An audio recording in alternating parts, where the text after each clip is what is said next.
Good afternoon, everyone. Thanks so much for tuning in and giving us some of your time today. We're excited to share a little about ProMass and highlight some of our favorite updates in the release of this new version, ProMass 6 for Xcalibur. This version of ProMass is compatible with Thermo Fisher mass spectrometers operating with Xcalibur and was released on March 20th of this year.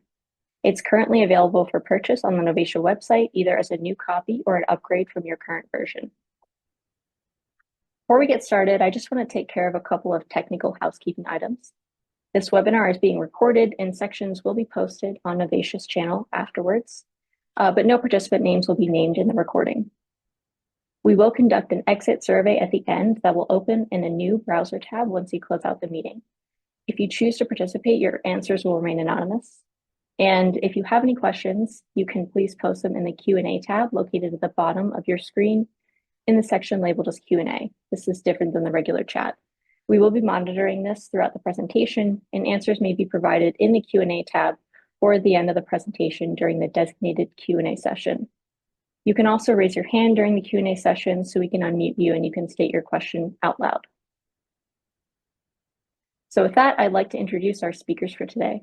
We're a pretty small team here at Novatia, so chances are if you've submitted samples to us, purchased ProMass in the past, or if you have an Oligo HCCS platform in your lab, these may be some familiar names and faces. We have myself, Andrea Carmen, Will McIntyre, Michael Rocco, and Mark Hale. This team lives and breathes ProMass. We use it daily to process mass spec data for our clients on the analytical side of Novatia's business and are responsible for the development and implementation of the new features we'll be talking to you about today. So you're in good hands. We'll start off with an introduction to ProMass to orient you as to what it does, how we develop new features, and what's new in this current release.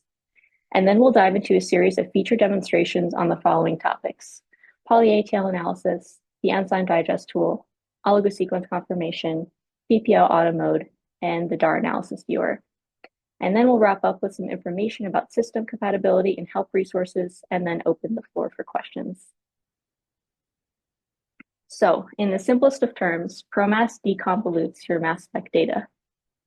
It takes the raw electrospray ionization, or ESI, mass spectral data of biomolecules, which contain series of multiply charged M/Z species, and provides a deconvoluted mass spectrum using the Z-Nova artifact-free deconvolution algorithm, which is the foundation of the user-configurable ProMass deconvolution parameters. Data deconvolution, though, is the basis of all mass spec data processing at its core. What sets ProMass apart from other software is first, that processing is executed through the Xcalibur sample list, where ProMass facilitates the seamless integration of data collection, processing, and report generation into the existing Xcalibur platform, so there's no need to shuffle data over to a separate workstation for hours of processing. Two is that ProMass automatically generates interactive and easily shareable web-based reports, so you don't need to have a copy of ProMass on your local computer to view the reports, which makes it incredibly easy to communicate results both within your company or share directly with clients, which is what we do here at Novatia. And this leads me to the third element I want to highlight, which is the difference that brings you the features in this new version and all previous versions of ProMass come before, which is our analytical needs-based development process. Novatia's ProMass software is the living product of a business whose main day-to-day activities are to provide analytical services to clients in need. Novatia fields analytical requests from all sorts of businesses and organizations. Our clients rely on us to help them with a range of requests, varying from insights on their toughest questions to quick and reliable results that support their routine research. ProMass was born and continues to grow out of the need to best serve our customers and support our own internal analytical method development research. And over the years, we've essentially transformed the stream of questions into the solution that is ProMass. The version of ProMass available to users today is the result of a compilation of basic capabilities that have continually evolved to meet changing analytical needs. And to illustrate this growth process, I'm going to take you through a little graphical demonstration. ProMass is designed to process ESI LC-MS data for oligos, proteins, and small molecules. The most basic question that ProMass can help you answer with your mass spec data is whether or not a target species is present in your sample, which I'll call target mass confirmation. Once you know whether a target species is present, ProMass can also show you if there's anything else in your sample, either related or unrelated to the target species. And I'll call this impurity profiling. And just these two simple capabilities can already support a range of applications, like quick oligonucleotide QC, which is a vital checkpoint for oligo manufacturers who use ProMass to QC thousands of samples each day, and is in fact the foundation of Novatia's own Oligo High Throughput Characterization System, or Oligo HTCS, which is an application package compatible with Thermo Fisher mass spectrometers that we use in our own lab and also install as a total solution for clients around the world. ProMass also supports more detailed profiling of oligo samples, which facilitates metabolite and degradant studies for oligonucleotide therapeutics. For proteins, ProMass can act as a quick screening tool during recombinant protein purification, or support more specialized studies to monitor PTMs or drug target modifications. And in our own lab, ProMass has helped us to do quite a bit of work towards characterizing peptide API biosimilars for clients submitting abbreviated new drug applications, or ANDA submissions, for FDA consideration. ProMass also provides the ability to process isotopically resolved data through sublicensing of the positive probability limited, or PPL, deisotoping methods, which can help to pinpoint the chemical formula and structure of small molecules and their degradants. We can also start to add some fancier features in now, like the oligonucleotide sequence confirmation tool, which supports oligo API sequence validation, or expanding support work on other flavors of these core biomolecules, like the DAR tool that we can use to analyze antibody-drug conjugates. The Enzyme digest tool, which you'll hear more about in a little bit, means that ProMass can now support peptide mapping and mapping of full-length mRNA sequences for mRNA therapeutic development. And this is nicely complemented by the new PolyA analysis tool as well. But it doesn't end there. We're always adding new features to make both our own and our clients' analytical wish lists become a reality. And so what I want you to walk away with from this first part of the presentation is the notion that with a little bit of know-how on the LC-MS data collection side, the data processing possibilities with ProMass are pretty much endless. And so this brings us to the updates that are available in ProMass 6 for Xcalibur, which fall into three major categories that are newer improved biomolecule workflows, mechanisms to streamline data processing, and refreshed data viewers. In this next section, we'll be highlighting the following updates in video segments prepared by the team.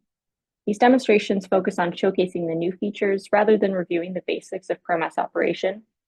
We have help resources and host training sessions that cover the building blocks of ProMass, but of course, if you have any questions, you can feel free to pop them in the Q&A tab.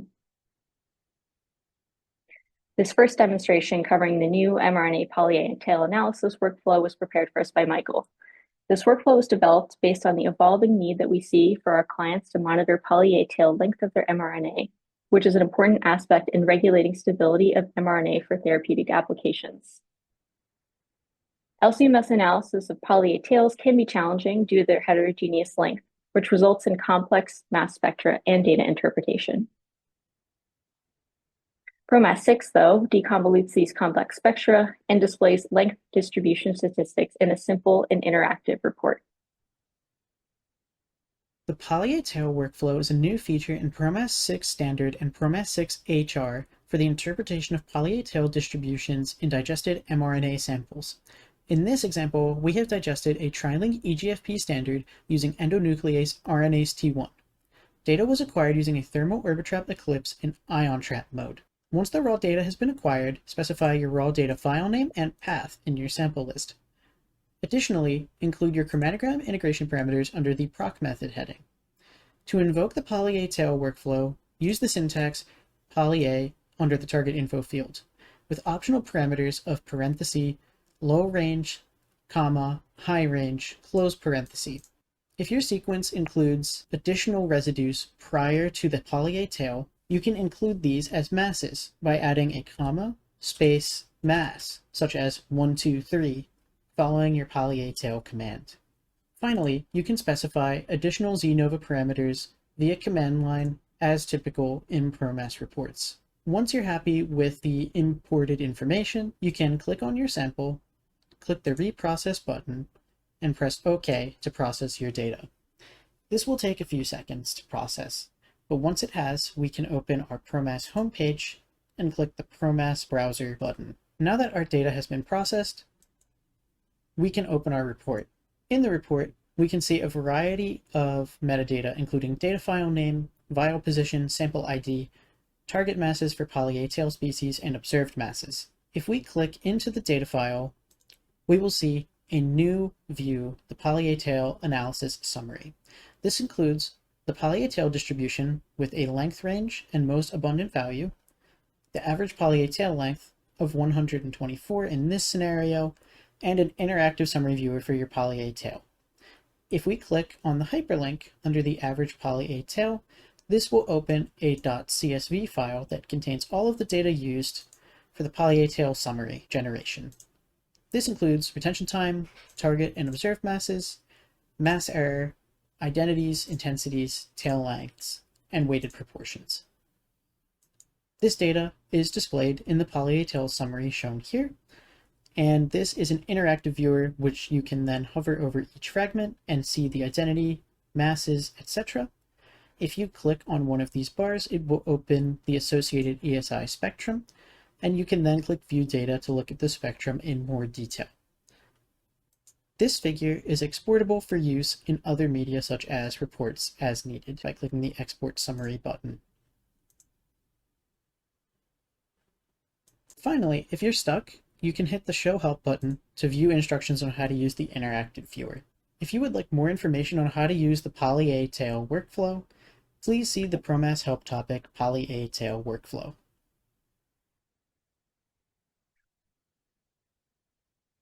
This next demonstration covering the new Enzyme Digest tool was also prepared for us by Michael. This tool is developed to support LC-MS analysis of enzymatically digested proteins or oligonucleotides, which is a universal approach to confirming target sequences.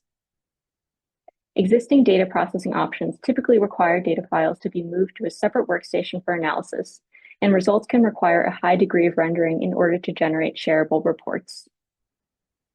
ProMass 6 addresses these inconveniences by providing a mechanism to generate intuitive and shareable web-based covered reports directly from the Xcalibur sample list. The Enzyme Digest workflow in ProMass 6 Standard and ProMass 6 HR is a new feature that allows for MS1 mass mapping interpretation of digested protein or nucleic acid-based biomolecules.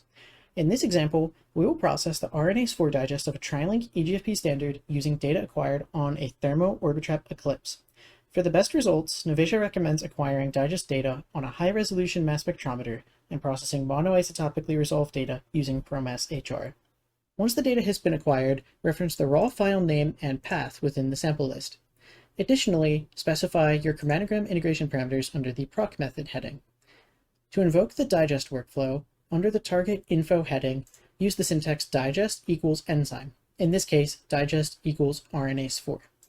You can optionally include a parameter of comma, space, number of missed cleavages, which changes the number of missed cleavages used for identification of the digest fragments to a different number as specified here, or potentially all if specified. This will change the number of missed cleavages from the pre-configured values as set in your enzyme configuration. A number of pre-configured enzymes are included in ProMass 6, including trypsin, chymotrypsin, gluC, and V8 for proteins, as well as RNase 4 and RNase T1 for mRNA digests. Finally, to complete the digest workflow, you must include a sequence or sequences under the Biosequence tab. You can additionally include Znova parameters under the Znova params heading, as typical for ProMass workflows. Once you are happy with this, you can highlight your sample, click the Reprocess button, and press OK to begin your data processing. In this scenario, we will not press the OK button because typical processing time ranges between 5 and 30 minutes depending on the length of the sequence used in processing, as well as the system hardware. We will hit Cancel, and we will open ProMass and hit ProMass Browser to open the data that has been processed. Similarly to other ProMass reports, the digest workflow includes metadata on your main results page, such as data file, vial position, and sample ID. Once you click the results page, you will get more information regarding your samples, as well as a sequence ladder summary. In the case of the digest workflow, the sequence ladder summary includes all identified fragments for your digested sequences. A new interactive mapping coverage summary section is found below the sequence ladder summary table. This includes the mapping coverage summary table, which has sequences, unambiguous coverage percentages, and total coverage percentages. Total coverage percentage includes unambiguous coverage as well as ambiguous coverage. Ambiguous coverage includes sequences that have the same constitution, such as this sequence here, RG, RC, RC, RC, RA, RU. If I hover over this fragment, I can see that this aligns with this fragment here. This is because they have the same constitution, but a different ordering. In some cases, you will also have sequence overlap. Smaller fragments such as RA, RU are very common, which will then result in multiple fragments that could not be defined unambiguously. In the case of this fragment, MSMS data can be read into ProMass's OligoSeq tool to identify which fragment belongs to which retention time and further identify these sequences unambiguously. The interactive summary includes intensities from low to high relative amounts, as shown in the intensity legend below, ranging from 5e to the 8th to 7e to the 10th. You can also view your data differently. You can view only unique fragments for your relative intensities. You can also show detailed mapping coverage, which will show your unambiguous coverage in addition to your ambiguous fragments, as mentioned before, as green and yellow respectively. Instead, if you would like just to see what your overall coverage looks like, you can click the Show Coverage Summary button. This will show all of the residues that have been found unambiguously, ambiguously, or have not been found in the mapping experiment. All of these different views can be exported for use in presentations using the Export Summary button as shown here.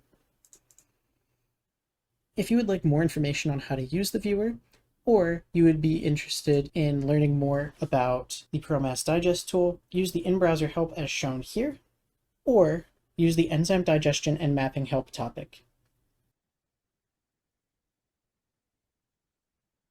Will McIntyre has prepared our next demonstration showing some updates to the oligonucleotide sequence confirmation tool, which provides users with the ability to confirm the target sequences of their oligonucleotides using high-resolution tandem mass spec data.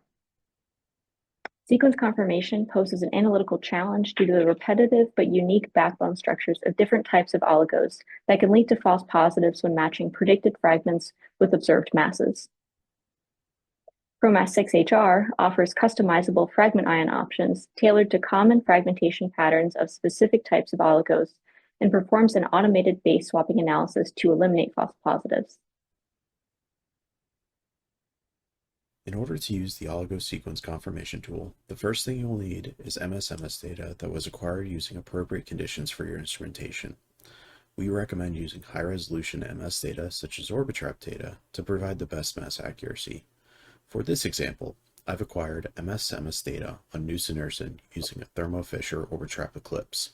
We will then need to process this data with ProMass HR by setting up our Xcalibur sample list where you are referencing that MSMS data that you've acquired. So I've set the path and the file name for that MSMS data, as well as a processing method for it, along with ProMass parameters to properly deisotope that data. After you've done this, you'll want to go ahead and process the data, which should only take a second or two. As you can see here, it's working. And once it's been processed, you'll want to go ahead and open up your oligo sequence confirmation tool through ProMass. So by opening up ProMass and going to Tools, Oligo Sequence Confirmation, you'll open up the GUI, which has several fields that you'll want to correctly fill out for processing this data set. If you've used this tool before, you'll notice that it should load the last set of parameters that you had used. The first thing you'll want to do is reference the deisotope data that we've just processed now. So I'm going to go ahead and open that. After that, you'll want to go ahead and include your sequence into the oligo sequence confirmation tool. At this point, if you wanted to do a comparative analysis between sequences, this is a new feature added for ProMass HR6, where if you put sequences comma delimited, you will do a comparative analysis between them. This is useful when you're trying to differentiate between two oligonucleotides that have been produced from a digestion. For example, differentiating CUAG from CAUG produced by an RNase T1. However, for this demonstration, I'm only putting in the one sequence, as I do want to demonstrate base swap analysis, which is another new feature for ProMass HR6. After adding the sequence, you'll want to go ahead and make sure you put in a sample ID. My sample ID is nusinersen. And then you'll want to choose your reporting options. If you don't select an Excel report, it will just provide you with a CSV with the fragment table with fragments that were identified. But if you do select the Excel report, it will give you a stacked bar plot, which gives you a visual representation of the sequence coverage. The next option is to use monoisotopic masses. We did collect HR data where monoisotopic masses were observed, so I am going to check that off so that those masses are identified. Now, in order to access one of the new features with ProMass HR6 is the base swap analysis, which you will need to select an extended report. After that, you'll want to select a appropriate mass tolerance based off of your instrument's accuracy, a match threshold based off of how noisy the data may be, and any mass bias or correction factor that you want to add post-processing. The next set of parameters to select is a new feature to ProMass HR6, where you can select which fragment ions you would like to identify. We do include presets for DNA, RNA, DNA-RNA hybrids, or PMOs that would preferentially form using collision-induced association techniques. Or if you'd like, you can go ahead and select all to identify all possible fragments that could form given the sequence provided. In some scenarios, using all fragment ions may not be ideal, and you should try and select only fragment ions that will form with your experimental parameters. For this example, I'm going to go ahead and process using all to help illustrate why you may not want to do so.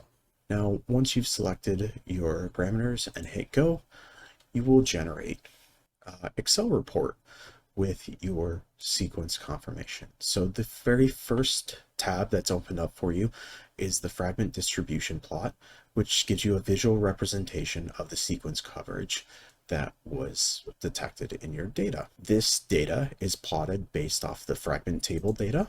This would generally be provided if you do not choose an Excel report, and it gives you more detailed information about the sample processing. So what sequence you chose, what the theoretical isotopic and average masses are, what file was processed, what the matching mass error is, as well as your coverage on the 5' end, 3' end, and overall coverage.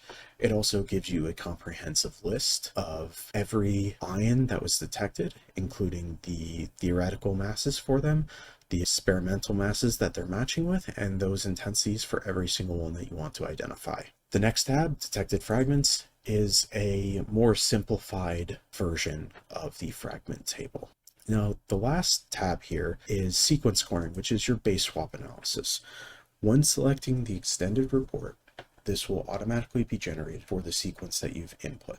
ProMass will go through and do a single base swap, which would be the most challenging sequence to potentially differentiate from your target sequence. It will do a matching of every single one of those possible. As you can see here, it's done over 120 different iterations of base swaps for nusinersen, as well as the reverse sequence. This is unsurprising in this case that the expected and reverse sequence are matches. They have the exact same sequence coverage. There's only a few fragments that are probably differentiating them, which is why the score difference is so similar to one another. And we can tell that from here. The reason for that is due to the iterative nature of oligonucleotides and the fragmentation along the phosphate backbone. You will get instances where you have the same calculated theoretical mass for fragments of certain sequences with another. In this case, RNA, which fragments preferentially at the C and Y backbone, is the more favored fragmentation pattern. For RNA, if you were to do a complete reverse of that reverse sequence will have B and X ions that have the exact same match as the C and Y. Now, B and X ions are not likely to be formed in most MSMS fragmentation techniques of oligonucleotides, which is one reason why we added the ability to choose which fragment ions you want to use. So in this case, to do this correctly, we want to go back and we want to select RNA only, so it's going to preferentially look for the C and Y. It'll have W because there's a small amount of W ions that form. And we'll change the sample ID name so that the report is named differently. And I'm going to go ahead and hit go and process this data. It will generate another Excel report that has all the same data, but now it's only using the fragments we had asked it to.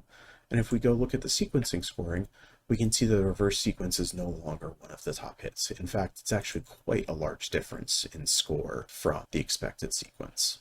One thing that's also included in the base swap analysis is the top 50 candidates, or the top 50 closest to whatever the highest score was, will have a heat map, which will allow you to visually compare intensities as well as sequence coverage and be able to differentiate between where each of the putative base swaps could have been. And in this case, the data does align very nicely with the expected sequence. The only one that is relatively close is a CT swap at the 5' end. This is not uncommon because a C ion on the 5' end will be very similar to an internal fragment, which you will form. So you will find a small amount, but this is differentiated because your 5' fragment is higher intensity than it would be otherwise. So you have very little internal fragmentation. So in summary, these new features added with ProMass 6 HR, the selection of appropriate fragment ions, along with challenging the expected sequence against the most difficult variations of the target sequence, single base swaps, increase confidence in MS-MS sequence confirmation of oligonucleotides. Our next feature highlight was also prepared by Will and showcases the streamlined processing feature PPL Auto Mode. Measuring the monoisotopic mass of a target species is essential in identifying biomolecules with confidence. However, artifact-free deisotoping requires consideration of the chemical composition of a target, calling for users to create custom deisotoping methods for unique samples.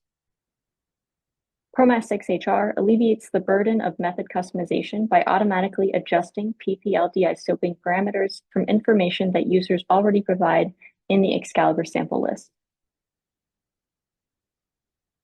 Today, I will be demonstrating PPL Auto Mode, which is one of my favorite new features in ProMass HR6. PPL Auto Mode enables the user to get optimal results on a wide variety of sample types without having to constantly edit their PPL methods. For this demonstration, I'm using a few different samples: 24-mer DNA, nusinersen, which is an 18-mer polyphosphorothioated MOGATmer RNA, and an 80-mer DNA.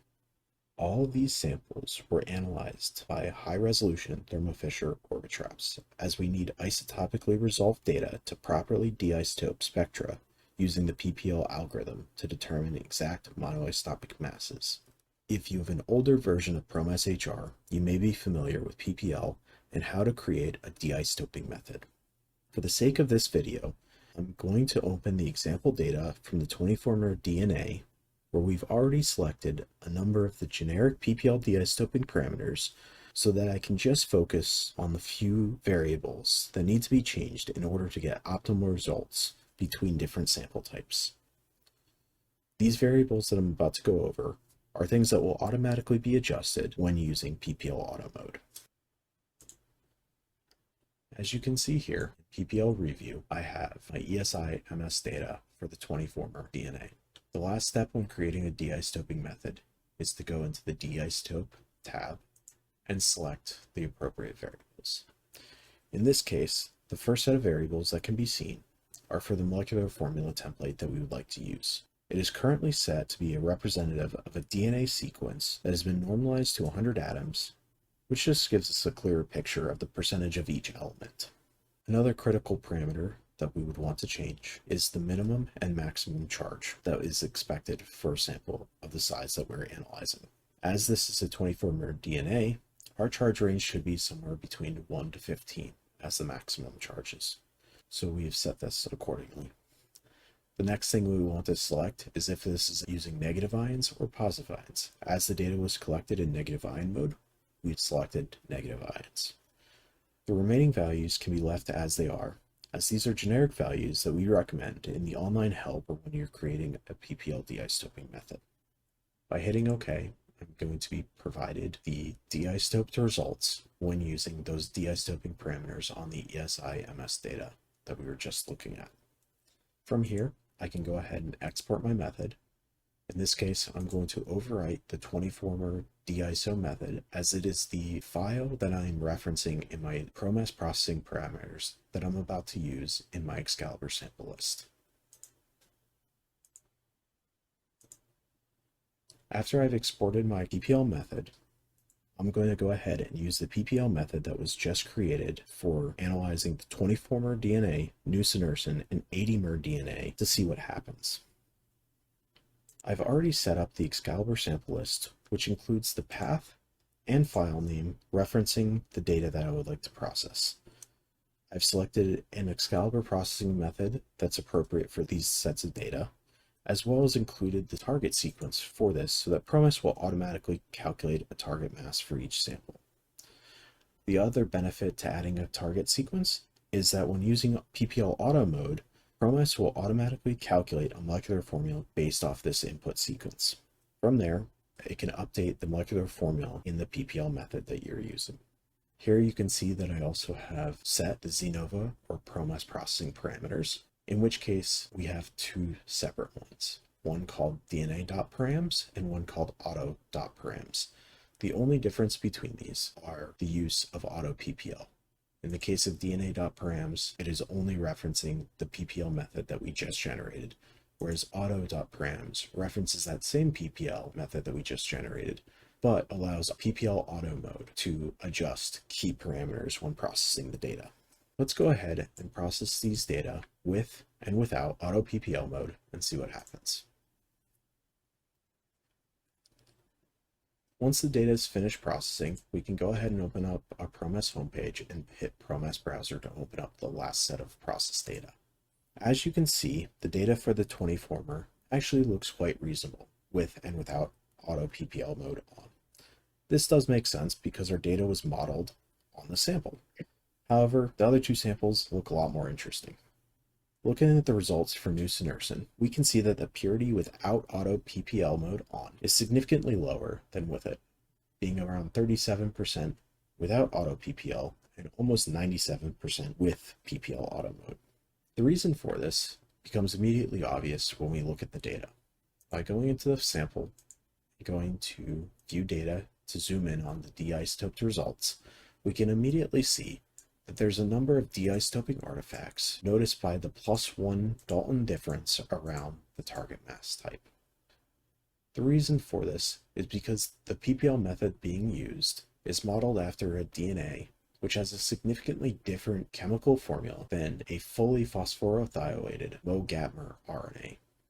If we go ahead and look at the nusinersen data processed with auto PPL mode and open that and look at the same exact spectra, we can see that we do not have these deisotoping artifacts present. And by looking at the log file, we can immediately see at the very bottom here, the deisotoping parameters have been adjusted to account for the correct molecular formula for the nusinersen sequence that was provided in the Xcalibur sample list. In this case, it's very apparent as there are now sulfurs taken into account in the chemical formula. For the final example, which is the 80-mer DNA, we'll notice at the home page right here that target mass was not observed, and actually the observed mass is about half of what you'd expect it to be. In this case, our template molecular formula should be working fine, as 80-mer DNA is still a DNA sequence, so it should be roughly okay. However, it is significantly larger, meaning it holds more charges. So you would want to make sure that you're taking into account the wider charge range that you would observe with an 80-mer DNA. As we inspect the 80-mer DNA without auto PPL on, we can see here that it's significantly limited the amount of charge states it would expect for this data. Therefore, the data does not get properly deisotoped. Looking at the same data set that's been deisotoped with PPL auto mode on, you can see a significantly better result, where we actually see our target mass and have a reasonable purity estimate. When we go ahead and look at this data, we can see that it's accounting for the appropriate charge states for the deisotoping. And this is also apparent when going into the log file, going down to the deisotoping parameters, where we can see that the minimum charge state is still 1, but the maximum charge state has been increased to 62, which is more accurate for something as large as an 80-mer DNA. You can see that the use of non-optimized PPL deisotoping methods can result in poorly deisotoped data and less than accurate purity estimates.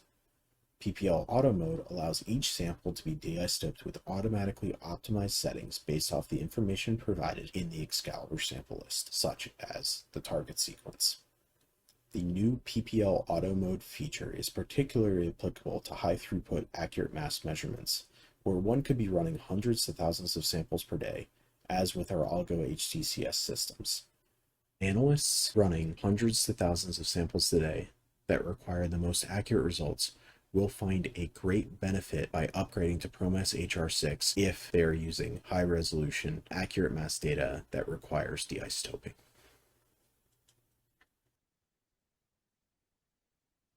And our final feature highlight, which is about the refreshed DAR data viewer for DAR analysis, will be presented by Will.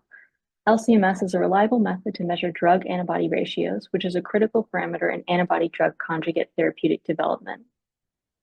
DAR analysis can be challenging as the presence of multiply conjugated species can yield complex mass spectra that makes data processing and distillation of results into a communicable report tedious. ProMass 6 simplifies data processing by automatically calculating DAR values and displays results in an interactive graphic that simplifies visualization of DAR distributions. DAR workflow available with ProMass is initiated from the Xcalibur sample list after you've acquired the MS data under appropriate conditions for your instrumentation.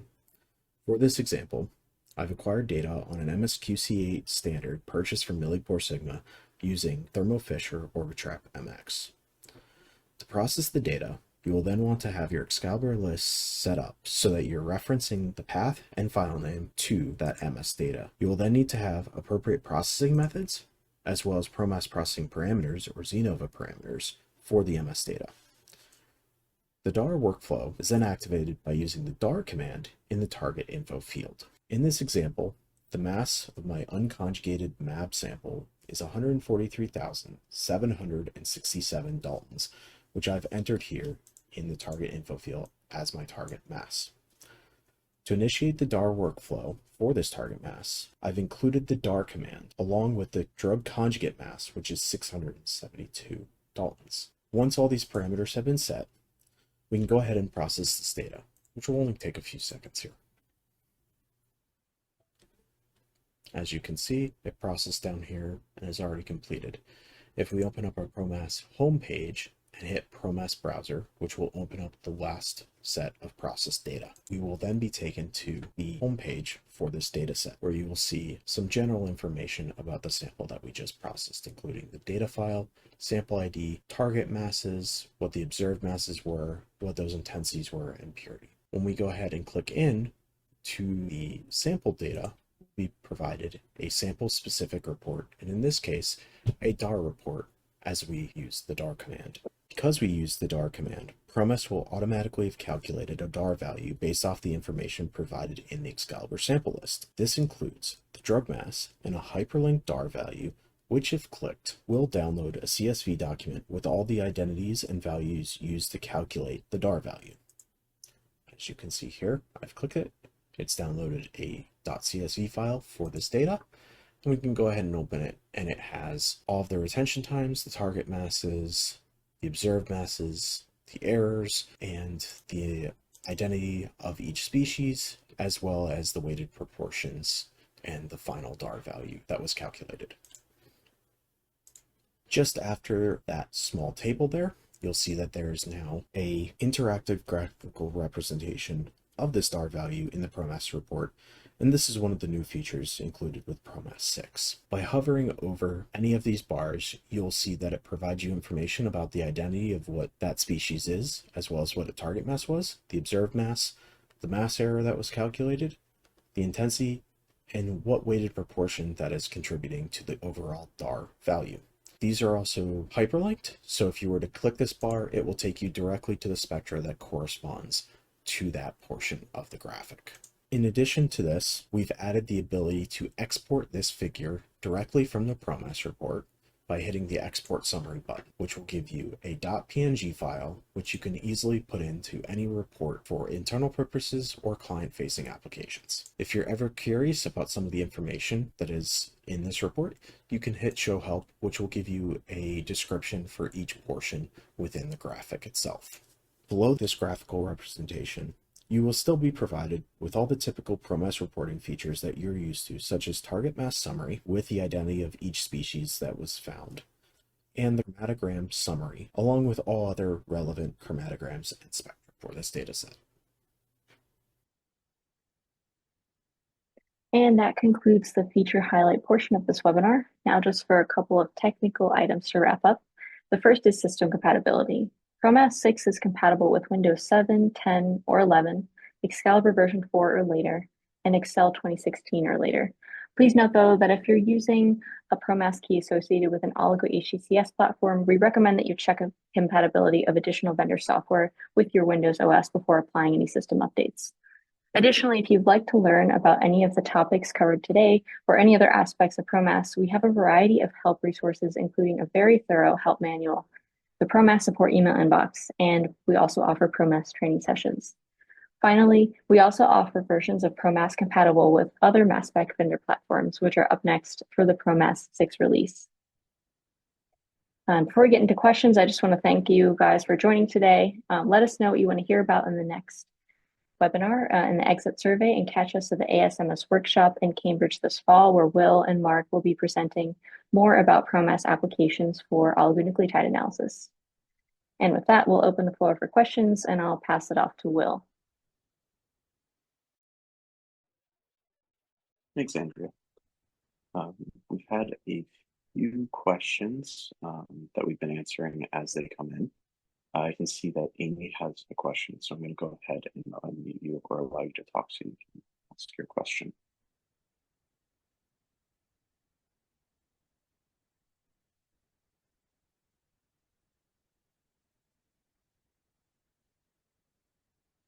Oh. It looks like they may have lost connection. Mark, I can see you are currently answering Peter's question. If I unmute you, would you like to answer in person? Okay, yeah, there's a question from Peter. I performed DAR analysis on intact antibodies running in a native non-denaturing buffer. Samples deconvolute to 150 kilodaltons. Is the ProMass DAR analysis designed for analysis of HC and LC separately, the full intact MAB, or can it handle both types of inputs?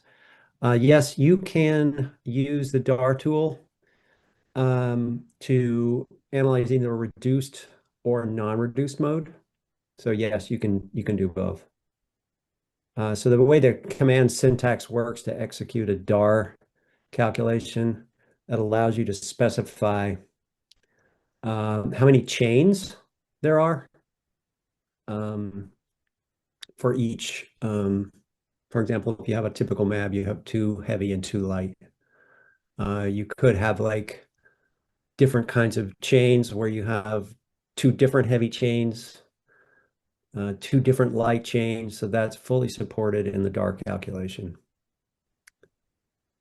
Thanks. Yep.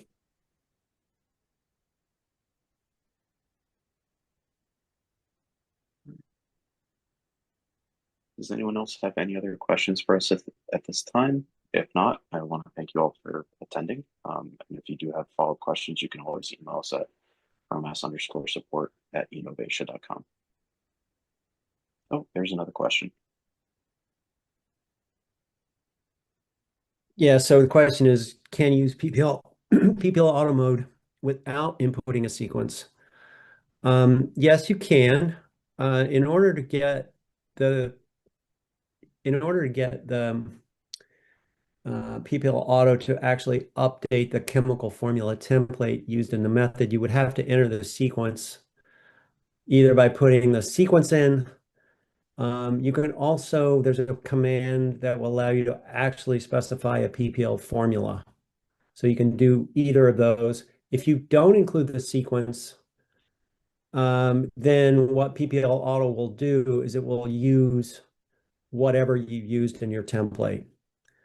So the things that PPL auto adjusts are the molecular formula, using the mass range to recalculate the available charge range, and also what ion mode that you're using. So if you don't have to input the sequence, and it will still do the other two functions.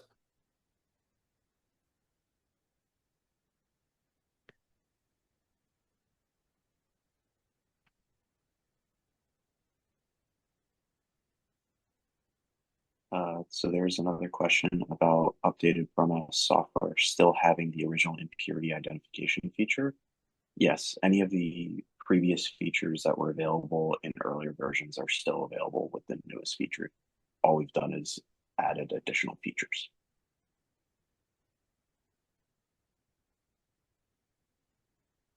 It also looks like there's a question about optimal system settings for PPL processing. With it being slightly slower. I don't believe we've seen this, but if you'd like to reach out to us at our ProMass_support@Novatia email address, and let us know what system settings you're using and your processing parameters. We take a look at that and provide guidance. Yeah, I would say generally the speed of the PPL deisotoping it is dependent on the range. Like if you're deconvoluting or deisotoping over a wider mass range, that will take longer. Also, the noise threshold settings that you're using can have a big impact. So when you're building a PPL method, there's a little select peaks option. It's denoted by the little SP button in PPL review. That has a huge impact on processing speed because that's like noise rejection. So those are the two places I would think would have an impact. All right. It looks like there are no further questions. Again, I'd like to thank everyone for joining us for our ProMass 6 webinar. And when you exit the webinar, you should be prompted with a brief survey, and we'd appreciate if you answer those questions. Thank you very much.